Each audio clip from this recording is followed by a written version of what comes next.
15 নম্বর বলতেছে যে scenery, advice, equipment, food, furniture এই শব্দগুলো আনকাউন্টেবল নাউন হওয়ায় এদের প্লুরাল ফর্ম হয় না, অর্থাৎ এগুলো হচ্ছে আপনার মানে আনকাউন্টেবল নাউন, গণনা করা যায় না এই শব্দগুলো, তাই গণনা করা যেহেতু যায় না তো এগুলো পূর্বে আমরা বলতেছি যেগুলোর সাথে এস লাগে আমরা প্লুরাল করব না। 16 নম্বর বলতেছে ইডি যুক্ত পার্টিসিপল শুধু ব্যক্তির ক্ষেত্রে প্রযোজ্য হলো আইএনজি যুক্ত পার্টিসিপল ব্যক্তি এবং বস্তু উভয় ক্ষেত্রে প্রযোজ্য হয়, যেমন the movie is interesting or the man is interesting or the man is interested in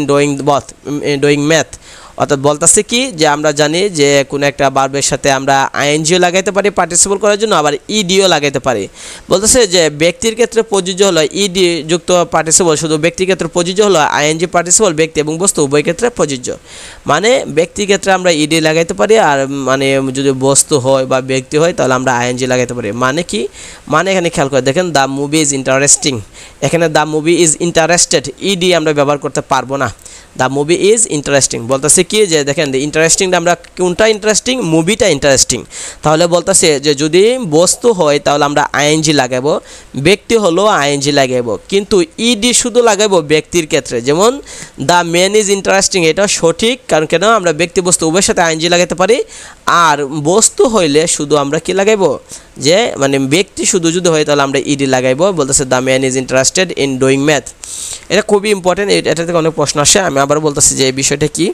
সোজা কথা কোনো একটা মানে পার্টিসিপল কাকে বলে আমরা আগে এটা বুঝি। পার্টিসিপল হচ্ছে এরকম যে আমরা যদি ইডি বা আইএনজি লাগাই তাহলে সেটা হবে পার্টিসিপল। অর্থাৎ এখানে খেয়াল রাখতে হবে যে যদি ব্যক্তি হয় তাহলে আমরা কি লাগাবো, যে ইডি লাগাবো, ইডি কখনো কেউ না বস্তুর সাথে আমরা ইডি লাগাতে পারবো না, আর আইএনজি ব্যক্তি এবং বস্তু দুইটার ক্ষেত্রে আমরা ব্যবহার করতে পারবো। যেমন দেখেন এখানে দ্য ম্যান আছে, অর্থাৎ এখানে মানুষ, এটা যেহেতু একটা ব্যক্তি তাই মানুষের ক্ষেত্রে বলতেছে কি আমরা যে ইডি আমরা ব্যবহার করতে পারি অথবা আইএনজিও ব্যবহার করতে পারি, আর বস্তু হলে সবসময় আইএনজি, যেমন দ্য মুভি ইজ ইন্টারেস্টিং, কিন্তু ব্যক্তি ক্ষেত্রে আমরা যে ইডি লাগাই সেটা বস্তুর ক্ষেত্রে লাগাতে পারবো না। সহজ কথা আরও যদি বলি আমরা তাহলে আইএনজি হবে ব্যক্তি এবং বস্তু, আর ইডি হবে শুধু ব্যক্তি, বস্তুর সাথে হবে না। তো টেন্স রিলেটেড রুলস কতগুলো আছে, যেমন আমরা জানি টু হ্যাভ মানে টু হ্যাভ ভার্ব যেগুলো মানে হ্যাভ, হ্যাজ, হ্যাড এগুলো যদি থাকে, অথবা টু বি ভার্ব কোনগুলো এম, ইজ, আর, আইএনজি বা হ্যাভিং এগুলো পর ভার্ব থাকলে ভার্বের ফার্স্ট পার্টিসিপল ব্যবহার করা হয়। বলতেছে কি যেমন দেওয়া আছে দেখেন I wanted the notice to be, তাহলে হ্যাং দেওয়া আছে, আমরা এখানে বলতেছি যে মানে কি যে আমরা টু বি যদি থাকে তাহলে এরপরে ভার্বের পার্টিসিপল হবে। আবার বলতেছি টু হ্যাভ মানে কি মানে হ্যাভ ভার্ব কোনগুলো হ্যাভ, হ্যাজ, হ্যাড, আর টু বি মানে টু বি, এখানে এম, ইজ, আর না, টু বি নিজেই থাকলে মানে টু বি, এখানে টু বি ভার্ব বলতেছে না যে টু বি ভার্ব মানে am, is, are, was, were এগুলো না, টু বি মানে যেভাবে টু বি আছে এই টু বিটাই যদি বসে অথবা হ্যাভিং আইএনজি যদি বসে তাহলে আমরা ভার্বের সাথে কি লাগাবো, ভার্বের ফার্স্ট পার্টিসিপল করব।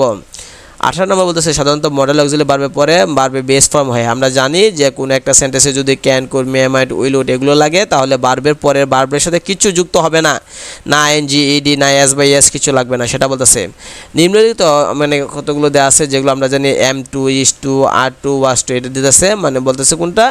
যে আমাদের যে মানে এই যে মডেল অক্সিলারি ভার্ব আছে কতগুলো যেগুলো আমরা am to, is to, are to, has to, have to এগুলো আমরা ইউজ করি, ইজ গোয়িং টু আমরা ব্যবহার করি সেন্টেন্সে,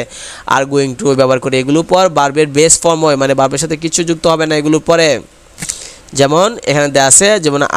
I am to meet the secretary, তাহলে এম টু আছে, তাহলে এই কারণে আমরা কি করব না এর সাথে পরবর্তীতে ভার্বের সাথে কিছু যুক্ত করব না।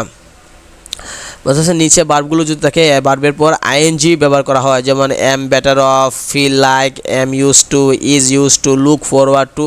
ছোটোবেলা আমরা পড়েছি নবম দশম শ্রেণীতে যে লুক ফরওয়ার্ড টু বা উড ইউ মাইন্ড থাকলে ভার্বের সাথে আইএনজি যুক্ত হয়, শুধু 2টা না 3-4টা পড়েছিলাম, এখানে কিন্তু আরও অনেকগুলো দেওয়া আছে, এগুলো আমাদেরকে মনে রাখতে হবে।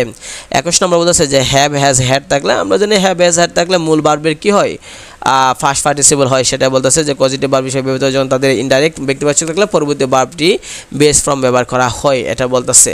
আর কিন্তু ডাইরেক্ট মানে বস্তুবাচক অবজেক্ট থাকলে ভার্বের পর পার্টিসিপল ফর্ম হয়। মানে the teacher had us to write a test, এবং the teacher had us write a test. আর এটা বলতেছে যে মানে এই বস্তুর ক্ষেত্রে বলতেছে যে I had my car washed, মানে বলতেছে কোনো একটা সেন্টেন্সে যদি হ্যাভ হ্যাজ হ্যাড যখন পজিটিভ ভার্ব হিসেবে ব্যবহার করা হয় আর সেটা যদি ব্যক্তির সাথে হয় তাহলে আমরা বলতেছি যে ভার্বের বেস ফর্ম ব্যবহার করব, মানে ভার্ব এটার সাথে কিছু যুক্ত করব না। আর যদি বস্তু হয় তাহলে ভার্বের পার্টিসিপল দেবো। খেয়াল করে দেখেন এখানে দ্য টিচার হ্যাড হাজ আজ দিছে, তাহলে হ্যাড যেহেতু এখানে দ্য টিচার এখানে যেহেতু ব্যক্তির সাথে বলতেছে ব্যক্তির পাশে ক্ষেত্রে ব্যবহার করা হয়েছে, তাই এখানে আমাদের খেয়াল করে দেখেন যে আমরা যদি খেয়াল করে দেখি দ্য টিচার হ্যাড আজ রাইট এ টেস্ট, এখানে আমরা যদি খেয়াল করে দেখি তাহলে আমরা ওই যে হেডের সাথে কি আছে আস আছে, তাহলে আমরা যদি যেহেতু জানি এটা হচ্ছে কি ব্যক্তিবাচক, তাহলে এরপরে ভার্বটার সাথে কি দেব কিছু যুক্ত করব না, S by S by ED কিছু করব না। আর I had my car washed, এখানে মাই কার দেখেন যে এটা হচ্ছে কি বস্তুবাচক, বস্তুবাচক হলে ভার্বের কি হবে পাস্ট পার্টিসিপল হবে, সেটা ব্যবহার করতেছে। তো 22 নাম্বার যদি আমরা খেয়াল করে দেখি mind would busy past without এবং যে কোনো প্রিপোজিশন যদি থাকে তাহলে এরপর বলেছে ভার্বের সাথে আইএনজি যুক্ত করতে হবে, এর আইএনজি ফর্ম আমরা ব্যবহার করব। যেমন I don't mind to have a cup of tea হবে না, I don't mind having a cup of tea, অর্থাৎ বলতেছে যে এইগুলো থাকলে মাইন্ড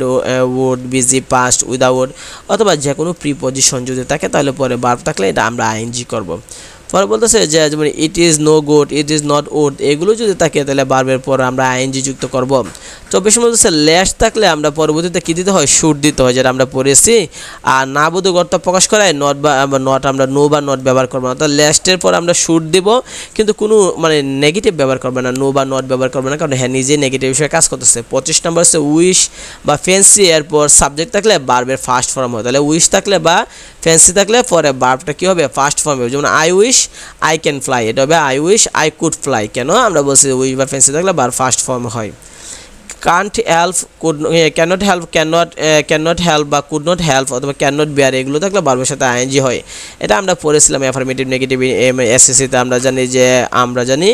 যে অনলি যদি সংখ্যার পাশে থাকলে তাহলে not more than not less than, only ব্যক্তির পাশে থাকলে এরকম আমরা পড়ছিলাম।